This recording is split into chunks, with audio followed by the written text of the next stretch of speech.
जिसके अंदर ये विवेक प्राप्त हो गया कि उसका सही रूप से जो सूत्र है, जो उपाय है, वो संत महात्मा बता देते हैं, तो वो वहां पहुंच जाता है।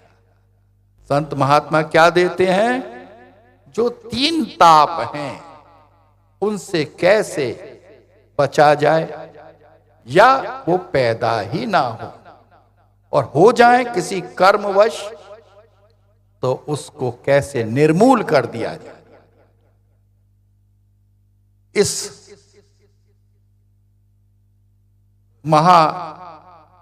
जो हमारा तीर्थ आज है, जो संत पधारे हैं, उनमें मैं सर्वप्रथम शिव नारायण जी महाराज से प्रार्थना करूंगा कि वो अपने उद्गार हम लोगों को देने की कृपा करें।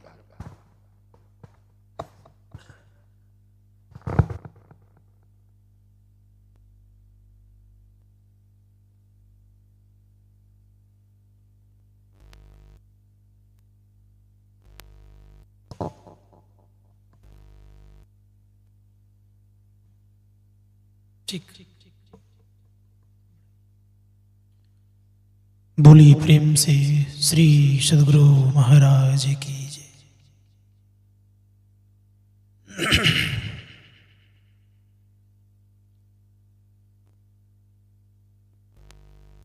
अखंडानंद बोधाय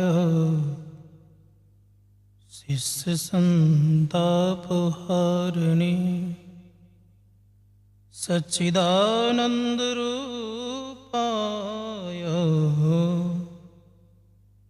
तस्मै श्री गुरुवे नमः। मंगलमूर्ति सतगुरु मिलवै सर्वाधार मंगलमय मंगल करन बिनवा बारंबार। धन्य धन्य सद्गुरु सुखदा महिमा कही न जाय। जो कछु कहूँ तुम्हारी कृपा मोते कछु न बसाय। एक बार बुलंदवान जयकार करें। बोलिए प्रेम से श्री सद्गुरु महाराज की जय। श्री सद्गुरु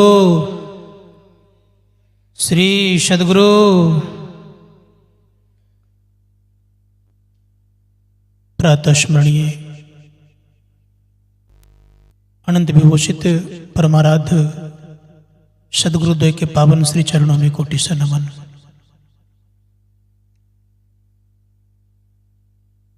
मंचस्थ पूज्य बाबा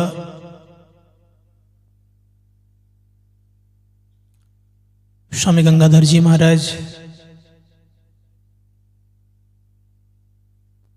पूज्य स्वामी जवाहर बाबा, समस्त साधु महात्मागण, परम आदरणीय परमानंद बाबू, कर्मयोगी हमारे संचालक महोदय श्री आनंद आर्य जी, विद्वत जन,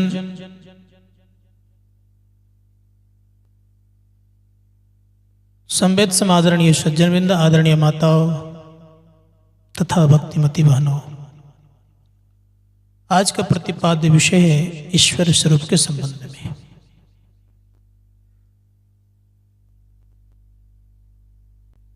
शास्त्रकार कहते हैं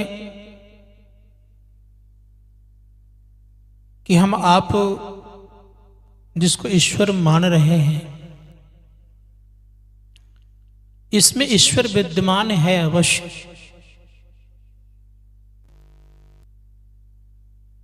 लेकिन वह ईश्वर है ऐसी बात नहीं है।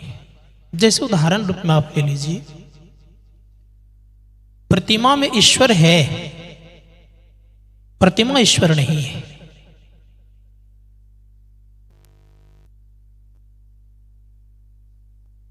जैसे देह में देही विद्यमान है, शरीर में शरीर ही है, उसी प्रकार से संसार में इस पंचभूतों में परमपिता परमात्मा व्याप्त है और व्यापकता के भी परे भी है। बाइबल कहता है गॉड इज एवरीवेयर, वो सब जगह है, उससे तिल मात्र कहीं खाली नहीं है। और आपने भी पाठ में सुना, वेद भगवान ने कहा ओम स्वयत उर्गाश्य ज्योतिम वृथा कडिंतम मिमितेन गावा परिणसम कृणुते तिग्म श्रृंगो हरिदर्शि नक्तम रज। वेद भगवान उपदेश करते हैं कि हे मनुष्यो, हाथ पैर गुदालिंग रचना कान त्वचा आंख और नाकें मन बुद्धि आदि इंद्रियों के द्वारा ईश्वर को प्रत्यक्ष करने की चेष्टा करना एक प्रकार का झूठी खेल करना है, क्योंकि इनसे वो परमपिता परमात्मा जाना नहीं जाता है।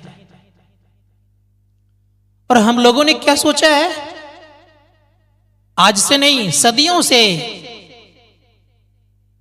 सहस्त्रों वर्षों से, और जब से संसार की सृष्टि हुई है तब से लगभग जो हम लोग कुछ न कुछ सिखाया गया, पहले तो ठीक ठाक था, बीच में जब स्थिति बनी जिसको हमने सर्वस्व प्रतिमा को ही मान लिया, तो शास्त्रकार कहते प्रतिमा को मानने के कारण अपने मूल स्वरूप को हम आप भूल गए। वेद कह रहे हैं कि हम एक हैं, एकम द्वितीयो नास्ति, केवल एक हूं, लेकिन सब मेरे उपजाए हुए हैं, सबको मैंने बनाया है। ईश्वर परमात्मा ने संसार को बनाया है। अभी हमारे गुरु महाराज के पाठ के संदर्भ में सुन रहे थे, ये प्रकृति द्वय, दो प्रकृतियां होती है, एक जड़ प्रकृति और दूसरा चेतन प्रकृति।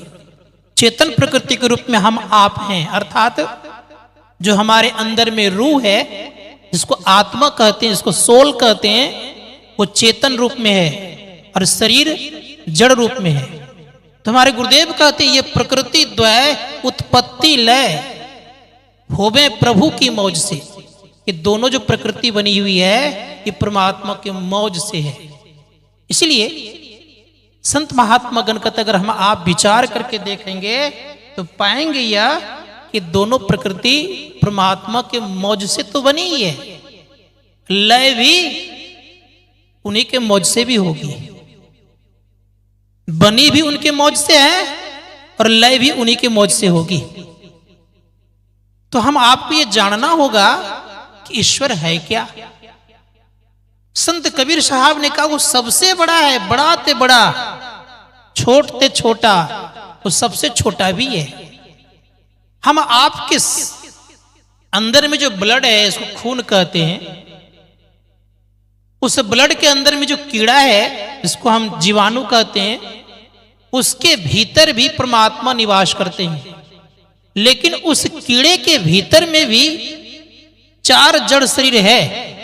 उसको स्थूल कहते हैं, प्रथम को, द्वितीय को सूक्ष्म कहते हैं, और तृतीय को कारण कहते हैं, और चतुर्थ को महाकारण कहते हैं। उसके भीतर में चेतन घुसा हुआ है, अर्थात उसको चेतन शरीर कहते हैं। का उसके बाद परमपिता परमात्मा विद्यमान है, उसके अंदर में भी है। ये शरीर 5 तत्वों से बना हुआ है, और 5 तत्वों से बना है तो 5 तत्व होने के कारण ये स्थूल शरीर कहलाता है। इसके भीतर में सूक्ष्म शरीर है, सूक्ष्म के बाद कारण शरीर है, और कारण के बाद महाकारण है, और महाकारण के बाद कैवल्य है, उसी को चेतन शरीर कहते हैं, उसी को सच्चिदानंद ब्रह्म भी कहते हैं, उसी को शब्द ब्रह्म भी कहते हैं। शब्द ब्रह्म बिना हम आपका जीवन रह नहीं सकता, और यही शब्द ब्रह्म सूक्ष्म रूप से निकल जाता है। लेकिन निकलने के बावजूद भी इतना याद रखेंगे, किसी का शरीर छूटता है तो केवल स्थूल शरीर छूटता है, लेकिन उसके भीतर में 4 शरीर और रहते हैं, जिसमें से 3 जड़ शरीर रहता है, सूक्ष्म कारण और महाकारण, और चौथा है कैवल्य। संत महात्मा गण कहते साधारण मृत्यु में 1 शरीर छूटता है, 4 रहता है, जिसका परिणाम यह होता है कि हम लोग का आवागमन लगा रहता है।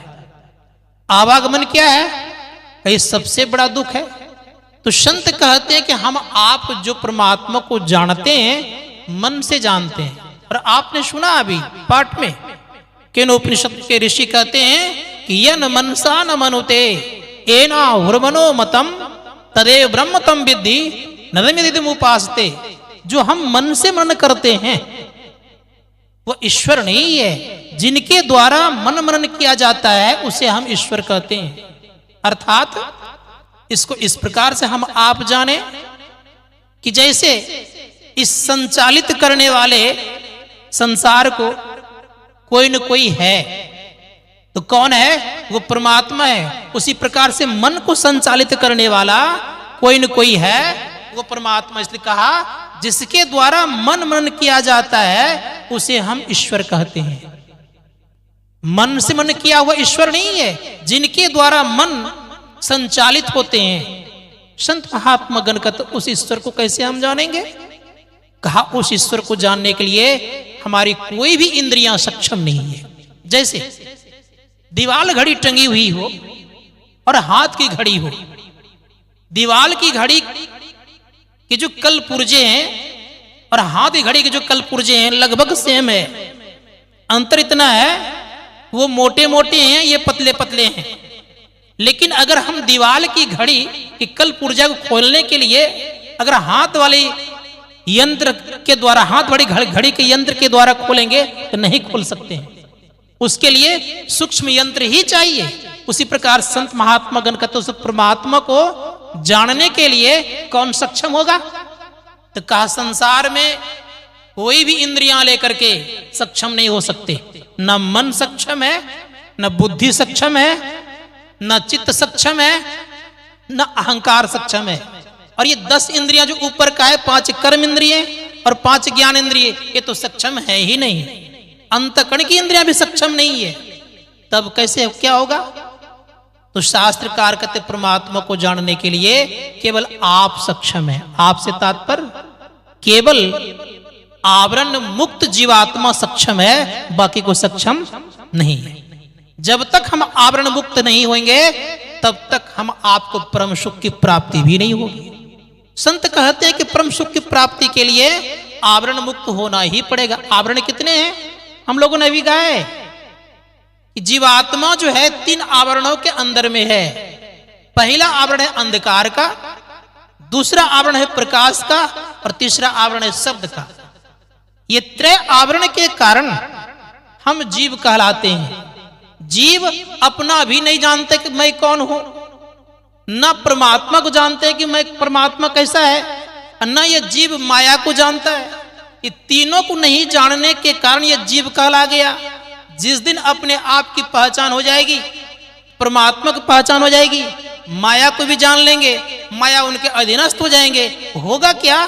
तो प्रभु बनकर अर्थात प्रभु बन जाएंगे। प्रभु को जानने पर प्रभु हो जाएंगे। तो गोस्वामी जी महाराज कहते हैं जानत तुम्ही हो जाई। उन परमात्मा को जानने पर आप वही हो जाते हैं। शास्त्रकार कहते हैं अगर उन परमात्मा को जानना चाहते हो, आपको यह जानना होगा यह संसार शरीर से अलग होना पड़ेगा। क्या घर द्वार छोड़ना पड़ेगा? नहीं, साधना विशेष के द्वारा हम आपको शरीर से ऊपर उठना पड़ेगा। बिना शरीर से ऊपर उठे हुए कोई व्यक्ति परमात्मा को नहीं जान सकते, लेकिन मन के द्वारा कभी न कभी जाना जाता है। जैसे प्रारंभ काल में नामदेव महाराज का नाम सुने होंगे। संत नामदेव महाराज महाराष्ट्र में हुए, बड़े उच्च कोटि के महापुरुष हुए बाद में। लेकिन जब प्रारंभिक स्थिति उनकी थी, स्थिति ऐसी थी कि भगवान श्री कृष्ण से बातचीत करते थे कली काल में। तो बातचीत होने के बाद एक बार क्या हुआ, तो कुछ लोग मिलकर के जाने लगे यात्रा पर। संत ज्ञानेश्वर भी थे। संत ज्ञानेश्वर उस समय पूर्ण संत थे। परिणाम ये हुआ कि यात्रा पर निकले, तीर्थाटन करने जा रहे थे। संजोग से एक जगह भोजन का प्रबंध था, तो सबको आपस में बैठ करके भोजन कर रहे थे। अब भोजन बैठ के कर रहे हैं बड़े प्रेम से, उसी में बात चल गई भोजन परोसने के क्रम में, इसमें कच्चा कौन और पक्का कौन है, अर्थात तो पूर्ण संत कौन है और कच्चे संत कौन है, अर्थ संत जो बने वो साधक कौन है।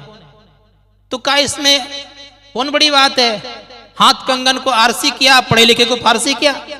बड़े सुंदर शब्दों में कहा कि बगल में एक पीटना है, ये बर्तन पीटने वाला, उस पीटना से एक पीटना दे करके देखा जाए कौन कच्चा और पक्का है। एक पीटना उठाया और एक पीटना देना शुरू कर दिया। देते देते बारी आ गई नामदेव जी महाराज की। उनको भी एक पीटना कस के जब दिया तो उछल पड़े। कहा क्या समझते हो हमको तुम, अन्य महात्माओं की तरह हमें क्या, हम भगवान श्री कृष्ण से बात करते हैं। सबों ने हंसते हुए कहा कि सब कुछ तो ठीक ठाक है, लेकिन यही एक कच्चा व्यक्ति इसके अंदर में आ गया है। जैसे इस बात को कहा, भोजन छोड़ करके चले गए। अब चले गए तो भगवान श्री कृष्ण के मंदिर गए, और मंदिर में जाकर के भगवान श्री कृष्ण को प्रकट करते हैं और प्रकट कहते हैं कि प्रभु देखिए मेरा उपहास उड़ाते हैं, मेरा मजाक उड़ा रहे हैं। सारे लोग कह रहे हैं कि यही एक कच्चा है, बाकी सब पक्का का पक्का है, अर्थात तो सब ठीक ठाक है, यही कच्चा है केवल।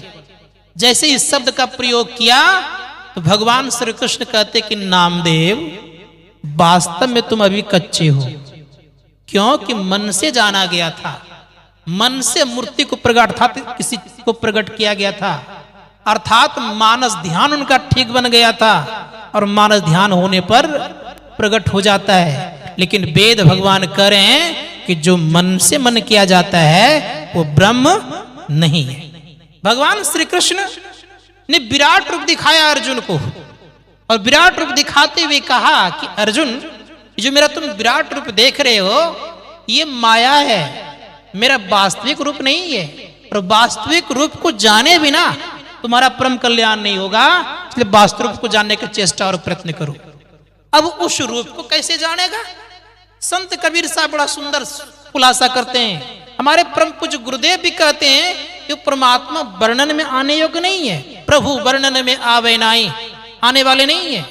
भगवान श्री राम भी एक बार ब्रह्म के संबंध में पूछ रहे थे कि प्रभु ब्रह्म का स्वरूप कैसा है।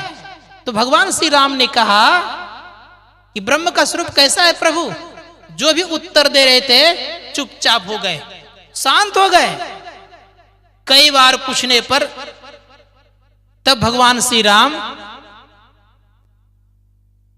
पूछते हैं बार बार कि गुरुदेव मैंने कोई अनुचित प्रश्न तो नहीं कर दिया। कहा कि नहीं, जब से तुम पूछ रहे तब से उत्तर दे रहा हूं। इसलिए हमारे गुरु महाराज कहते हैं कि परमात्मा वर्णन में आने योग्य नहीं है। लेकिन उस परमात्मा को राम भी कहते हैं, उस परमात्मा को कृष्ण भी कहते हैं। गोस्वामी जी महाराज का प्रभु कैसा है, तो गोस्वामी जी महाराज कहते हैं प्रकृति पार प्रभु सब उर्वासी, ब्रह्म निरी बिरज अविनाशी, यहाँ मोह कर कारण नाही, रवि सम तब कब हो की जाई। अगुण अधभर गिरा गोतीता, समदर्शी अनवैध अचिता, निर्मल निराकार निर्मोहा, नित्य निरंजन सुख संदोहा, प्रकृति पार, दोनों प्रकृति के पार में। हमारे परम पूज्य गुरुदेव कहते हैं वो परमात्मा न सगुण है न निर्गुण है, इन दोनों को परे है, अर्थात सगुण भी है निर्गुण भी है और इनके परे भी है। इसलिए हमारे गुरु महाराज कहते हैं निर्गुण सगुण के पार में, सत असत हूं के पार में। परमात्मा सत असत दोनों के पार परे हैं। इसलिए उन परमात्मा को जाना कैसे जाएगा, क्या उपाय है। तो संत कबीर साहब कहते हैं कि हम आपके अंदर में 5 प्रकार की दृष्टियां हैं, जिसमें से 4 दृष्टि के संबंध में तो प्राय लोग जानते हैं, चार दृष्टि कौन कौन? जिस दृष्टि से हम आप देख रहे हैं इसको चरम दृष्टि कहते हैं। संत कबीर साहब कहते हैं, चाम चश्म सो नजरिन आवे खोजू रू की नैना। चमड़े की आंख से परमात्मा दिख नहीं सकते। क्या मन के आंख से दिखेगा? कब मन के आंख से परमात्मा नहीं दिखेगा। तब मानस दृष्टि से भी नहीं दिखेंगे, तब स्वप्न दृष्टि से दिखेंगे, का उससे भी नहीं दिखेंगे। का दिव्य दृष्टि से दिखा जाएगा? तो का दिव्य दृष्टि से देखता है माया को, परमात्मा को नहीं। तब किससे देखा जाएगा भाई? तो शास्त्रकार कहते हैं कि आत्मदृष्टि। संत कबीर साहब कहते खोजो रूह की नैना। ये रूह का नैना कैसे होगा भाई जीवन में? दिव्य दृष्टि तक तो बात समझ में आ रही है कि भगवान कृष्ण ने दिव्य दृष्टि का देकर के अर्जुन को विराट रूप दिखाया। महर्षि व्यास ने भी संजय को दिव्य दृष्टि दिया, तो महाभारत का युद्ध संजय देखा और धृतराष्ट्र को कहा। लेकिन अब संशय यह होता है कि आत्मदृष्टि कैसे प्राप्त होती है?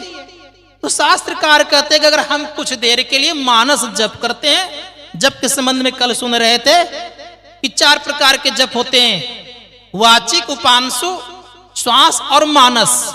सब जपों का राजा श्वास जप है। तो शास्त्रकार कहते हैं कि जब मानस जप करते हैं तो मन का कुछ न कुछ सिमटाव होता है। सिमटाव करते करते जिसका हम जप कर रहे हैं उनके रूप का ध्यान होता है। अब रूप का ध्यान हो तो मानस ध्यान हो गया। मानस ध्यान में ठीक ठीक ठहर गए तो दिव्य रूप का भी दर्शन होने लग जाता है। तो का सूक्ष्म रूप क्या है? तो संत महात्मा गण कहते हैं कि आगे जब पढ़ते हैं हम आप, जब दोनों दृष्टि की धारें मिलती है तो प्रकाश का उदय होता है। ये प्रकाश का उदय क्या आवश्यकता है? स्वाभाविक सी बात है। हम आपके पॉकेट में पेन है, कलम है, जिस रंग का स्याही रहती है उसी रंग का रेखा भी बनती है। तो हमारी आंख में जो रेखा बनने की ताकत है वो प्रकाशमयी रेखा है। और प्रकाशमयी रेखा होने के कारण जहां पर दोनों दृष्टि की धारें जुटेगी वहां प्रकाश का उदय होगा। उसी को बिंदु कहा। शास्त्रकार कहते जो बिंदु में अपने को प्रतिष्ठित कर लेता है तो कहा बिंदु में तहां नाद बोले, रैन दिवस सुहावनम, सदा सुहावना होता है। उसी नाद कहते हैं शब्द को।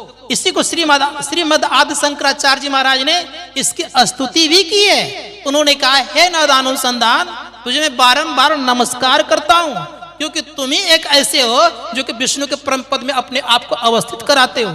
क्योंकि शब्द बिना किसी का कल्याण होने वाला नहीं है। संसार की सृष्टि शब्द से हुई है, इसलिए हम आपको शब्द पकड़ना ही पड़ेगा। इसलिए संत कबीर साहब कहते हैं, साधो भाई शब्द साधना कीजिए, जेहि शब्द से प्रकट भय सब सोई शब्द गही लीजिए। तो जब शब्द को पकड़ते हैं लोग, तो शब्द को पकड़ते पकड़ते शब्द ब्रह्म के पास पहुंचते हैं। और शब्द ब्रह्म मतलब अपना पहचान करते हैं। अपना पहचान होने पर परमपिता परमात्मा का पहचान होता है। और जब आत्मा का पहचान हो गया, परमात्मा का पहचान हो गया, तो फिर तो एक हो गए आप। क्योंकि जानने पर क्या हो जाएगा? जानत तुम्हें हो जाए। तो गोस्वामी जी महाराज कहते हैं, मेरा राम कैसा है? तो बड़े सुंदर शब्दों में वो कहते हैं कि राम मेरा जो है इस तरह का है। उन्होंने कहा, तुलसी राम स्नेह कर त्याग सकल उपचार, जैसे घटे न अंक न नो के लिखे पहाड़। जिस प्रकार से हम नो के पहाड़ा लिखते हैं, अन्य पहाड़ा को आप देखिएगा तो घटता और बढ़ता भी है। 8 का 8, 8 दूनी 16, तो 1 और 6 हो जाएगा 7, 8 तिया 24, 2 4 6 हो जाएगा। लेकिन 12 का पढ़ेंगे तो भी घटता बढ़ता है। 12 का 12, 12 दूनी 24, 2 4 6, 12 ते 36, 3 6 9, घटना और बढ़ना है। लेकिन 9 का पहाड़ा एक ऐसा पहाड़ा है वो कभी घटता और बढ़ता नहीं, एक तरह का रहता है। गोस्वामी जी महाराज कह रहे हैं कि 9 का पहाड़ा एक तरह का, उसी प्रकार से मेरा राम भी कभी घटता बढ़ता नहीं है। 9 का 9, 9 दूनी 18, 1 8 9, 9 तिया 27, 2 7 9, 9 चौक 36, 3 6 9, 9 पचे 45, 4 5 9, 9 छक्की 54, 5 4 9, 9 7 63, 6 3 9, 9 8 72, 7 2 9, 9 9 81, 8 1 9, और 9 ढंग 90, 9 उसमें 9 तो है ही। तो क्या ये 9 एक तरह का रहता है? लेकिन गोस्वामी जी महाराज कहते हैं, मेरा राम सर्वत्र है। का किस आधार पे कह रहे हैं? लोगों ने पूछा तो बड़े सुंदर शब्दों में कहा कि किस आधार पे मैं कह रहा हूं, सुनिए पहले। का किसी भी अंग को लीजिए, का नाम का अक्षर चौगुन कीजिए, पुनि 5 मिला के 2 गुण कीजिए, 8 से भाग हरे तुलसी, शेष बचे तो उर में धर लीजिए। कोई भी नाम लीजिए, मान लीजिए माइक है, मस्जिद में 4 अक्षर है, माइक में 3 अक्षर है, तो गिरजा में 3 अक्षर है और इसमें भी 3 अक्षर है, तो 3 चौके 12, उसमें 5 मिला दीजिए तो 12 5 17 होगा, दूना कर दीजिए तो 34 होगा, 8 से भाग दीजिएगा, 8 चौक 32, शेष बचेगा 2 अक्षर का राम माइक और गिरजाघर दोनों में है। मस्जिद में 4 अक्षर हुआ करता है, 4 को 4 से गुना कीजिए, 4 चौक 16, उसमें 5 मिला दीजिए, 16 5 21 होगा, उसको दूना कर दीजिए 42 होगा, 8 से भाग दीजिएगा, 8 पंचे 40, शेष बचता है 2 अक्षर का राम उस मस्जिद में भी घुसा हुआ है। संत महात्मा गण कहते हैं वो राम कहीं भी तिल मात्र भी खाली नहीं है। लेकिन संत कबीर साहब कहते राम 4 प्रकार के हैं जी। एक राम दशरथ घर डोले, एक राम घट घट में बोले, एक राम जगत पसारा और एक राम सबते न्यारा। कि जो सबते न्यारा राम है उसको जानने के लिए हम आपको सक्षम होना पड़ेगा। अर्थात कैसे जानेंगे? कि उस राम को जानने के लिए हम आपको चलना पड़ेगा। कहां? अंदर अंदर, बाहर भटकेंगे चलने से काम नहीं होगा। संत कबीर साहब ने कहा मोह को कहां ढूंढे बंदे, मैं तो तेरे पास में, ना मैं देवल ना मैं महजिद, ना कावे कैलाश में, ना तो कोनो क्रियाक्रम में, ना जोग वैराग में, खोजी हो तो तुरंत ही मिली आओ, पल भर की तलाश में, कहे कबीर सुनो भाई साधु सब श्वासों के श्वास में। इसलिए परमात्मा अगर जानना चाहते हैं तो अंदर अंदर चलना पड़ेगा।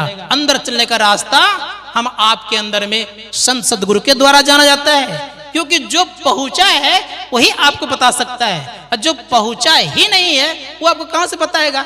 इसलिए हम आपने क्या किया है, जो पहुंचा नहीं है, जो बंधन में है, उसका सहारा लेते हैं, और जो निर्बंध उनकी सहारा लेने की जरूरत तो आपको है ही नहीं। आज तक हम लोगों ने क्या किया है, सुन रहे थे हमारे संचालक महोदय से कि हम लोगों ने अपना दुख भगाने के लिए, दुख से निवृत्त होने के लिए नाना प्रकार के लोगों के पास जाते हैं। जो दुखों से मुक्त हो गया है उनके पास नहीं जाते हैं। इसलिए हम आपका दुख का अंत नहीं होता। तो शास्त्रकार करते अंत करने के लिए जो संत पहुंच गए हैं उनके सानिध्य में जाएंगे, वो एक नाम कर जब बताएंगे, एक रूप का ध्यान करवाएंगे, तत्पश्चात बारी आएगी दृष्टियों की। यही मुख्य साधन है हम आपके जीवन में, क्योंकि आपका जीवन प्रकाश में है, आपको प्रकाश प्राप्त करना चाहिए। क्योंकि परमात्मा प्रकाश स्वरूप भी है, शब्द स्वरूप भी है, इनके परे भी है, तो आप भी वैसे ही हैं। इसलिए हम आपको उसको प्राप्त करने के लिए हम आपको चलना पड़ेगा। बिना चले हम आपका कल्याण संभव नहीं है। इसलिए कोशिश कीजिए कि अंदर की यात्रा करने में ही परम सुख की प्राप्ति होती है। जिस प्रकार से किसी को भूख लग जाती है, प्यास लग जाती है, और वह व्यक्ति ऊपर से जल ढारना शुरू कर दे, क्या उनकी प्यास बुझ जाएगी? भोजन को पेट पर रख लिया जाए, क्या वो भूख से उनकी तृप्ति हो जाएगी? संत महात्मा गण का तो उसी प्रकार से याद रखिएगा। संसार में कहीं दौड़ लीजिए, आप पूरे विश्व के कोने कोने को छान लीजिए, ब्रह्मांड के सब स्वर्गों में प्रवेश कर जाइए, 7 स्वर्ग चले जाइए, लेकिन आपको पूर्ण शांति और पूर्ण परमात्मा की प्राप्ति तब होगी जब अपने आप का आप साक्षात्कार करेंगे। अपने आप को जाने बिना परमपिता परमात्मा सदैव दूर रहता है। जो अपने आप को जानता है वो परमपिता परमात्मा को प्राप्त करके सारे दुखों का अंत करता है। संत महात्मा गण कहते हैं इसलिए अपने आप को जानने का प्रयास और प्रयत्न करते रहना चाहिए। तो लगभग समय लगता है हो ही गया है कि बाकी है। शास्त्रकार कहते हैं कि हम आपको जीवन में इसका प्रयास और प्रयत्न करना चाहिए। एक छोटा सा कहानी का विराम देता हूं। एक नवाब था, वो नवाब, ये लंबी कहानी, छोटी सी और कहानी, दूसरी कहानी सुना देता हूं। भगवान श्री राम सेतु बंधवा रहे थे, नल नील के द्वारा पत्थर का देना ओना हो रहा था। उसमें राम लिखते थे, पानी पर रखते थे, वो पत्थर तैरने लगता था। तो नल नील से पूछा कि किस करामत से तुम ये पत्थर तैरा देते हो पानी में, क्या बात है? कब प्रभु सब आपकी कृपा से हो रही है, क्योंकि मेरी कृपा से हो रही है। तो बगल में हनुमान जी भी थे, कहा प्रभु आपकी कृपा से ही हो रही है। खाए तब तो मेरे द्वारा भी तैरेगा। कहा प्रभु हाथ कंगन को आरसी किया, एक बार करके देख लिया जाए। तो हनुमान जी ने एक पत्थर उनके हाथ में दिया, समुद्र के बगल में थे ही, तो दिया जैसे तो सीधे उछला गया नीचे। तो भगवान श्री राम उदास हो गए। कहा हनुमान तुमने कहा कि ये पत्थर मेरे द्वारा तैरेगा, दिखता है कि ये तू नीचे जा गया। कहा प्रभु ये तो जड़ पत्थर था, आपके हाथ से अगर ब्रह्मा भी छूट जाएगा ना तो किस रसातल को जाए कहना मुश्किल है। इसलिए याद रखिएगा सबसे छूट जाइए लेकिन परमपिता परमात्मा से मत छूटिए, ये तो कहां जाएंगे इसका कोई ठिकाना नहीं है। संत महात्मा गण कहते हैं, गोस्वामी जी महाराज कहते हैं मसकहि करहि बिरंची प्रभु अजहि मसकते हीन अस विचारित संशया राम ही भजहि प्रवीण। प्रभु में ये ताकत है कि मच्छर को ब्रह्मा बना सकता है और मच्छर को भी अर्थात ब्रह्मा को मच्छर से तुच्छ बनाने की क्षमता रखता है। इसलिए उस प्रभु को भजिएगा तब परम कल्याण होगा। बोलिए प्रेम से श्री सद्गुरु महाराज की जय।